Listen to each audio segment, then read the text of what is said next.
नमस्कार मंडळी, जय शिवराय. कोकण लाईफ चॅनलमध्ये आपल्या सर्वांचं मनपूर्वक स्वागत. तर मंडळी, मी आता वारगावमध्ये वारगाव गावचं ग्रामदैवत काळंबा देवी माता, तर काळंबा देवी मंदिरात मी काळंबा देवीचं दर्शन करण्यासाठी आलो होतो. 2-3 वर्षापूर्वी आलो होतो या मंदिरामध्ये व्हिडिओ बनवायला. पुन्हा एकदा 2 वर्षानंतर पुन्हा देवीचं दर्शन करण्यासाठी आलो होतो. बघा, आता तुम्हाला दाखवतो संपूर्ण मंदिर. खूप सुंदर मंदिर आहे.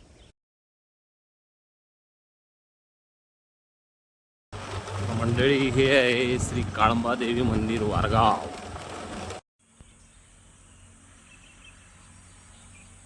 सूचना: पान गुटखा खाऊन मंदिर परिसरात थुंकू नये. हे बघा, पुजारी गुरव आहेत ना. आता सध्या देवीचं हे चालू आहे, पूजा चालू आहे. आणि मी सकाळी चालू 8 वाजता. बघा, सुंदर.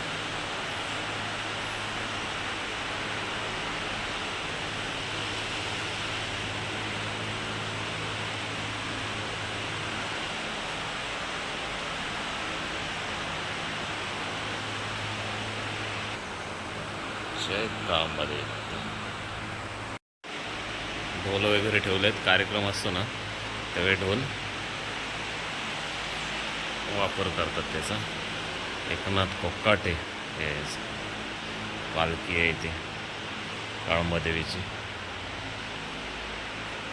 खूप सुंदर मंदिर आहे खरंच. 2 वर्षापूर्वी मी आलो होतो या मंदिरामध्ये व्हिडिओ बनवायला. हे बघा, ते 1 रुपया चिपकवला जातो.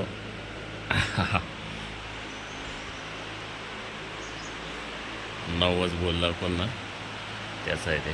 आणि मस्त बरं वाटलं. सकाळीच आहे ना, सूर्योदयसुद्धा झालेला आहे. 8 वाजता मंदिरात गर्दी पण नाही आहे, कारण मे महिन्यामध्ये आहे ना खूप सारे चाकरमाने दर्शन करण्यासाठी येतात. आत्ता देवीची पूजा चालू आहे. पुजारी आहेत ना गुरव, ते पूजा करतात.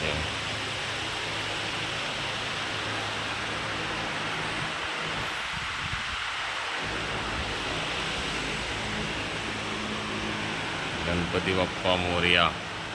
केसरकर, ब्रह्मचरणी वत्सन महादेव शेठ केसरकर यांच्यातर्फे, आनंद भिकू शेठ नर यांच्यातर्फे अशी प्रत्येक ती कलाकृती बनवली आहे. त्यांनी ती गिफ्ट केलेली आहे. बघा,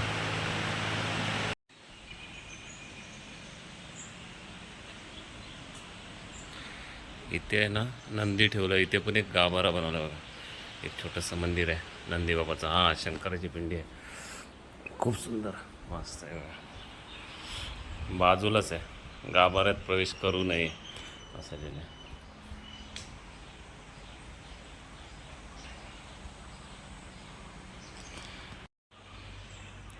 CCTV कॅमेरा वगैरे लावले तिथे.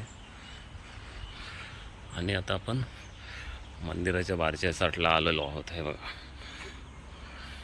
तुळशी वृंदावन.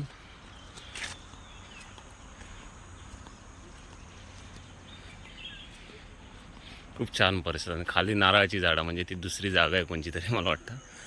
आणि खूप मोठा कार्यक्रम वगैरे आहे ना, खूप मोठा होत असेल तिथे.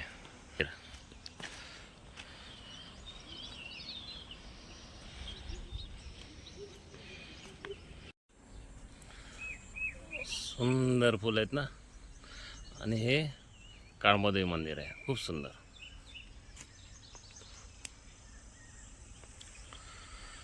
आणि कोकणातली मंदिर आहेत ना खूप सुंदर असतात. बघा, डिझाईनदार, नक्षीदार अशी कलाकृती असते बघा. आणि चारी साईडला आहे ना इथे जंगल आहे, आणि जंगलामध्ये आहे.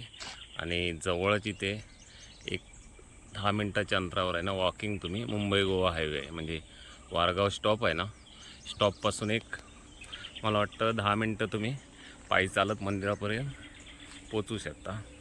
आणि गाडी वगैरे घेऊन आला तर 1-2-3 मिनटं स्टॉपपासून असं आहे. म्हणजे 800 ते 900 मीटरला आहे. 1 किलोमीटर पण बोलू नाही शकत असं नाही. ते फुलझाडं लावलेत खूप सुंदर येल्लो,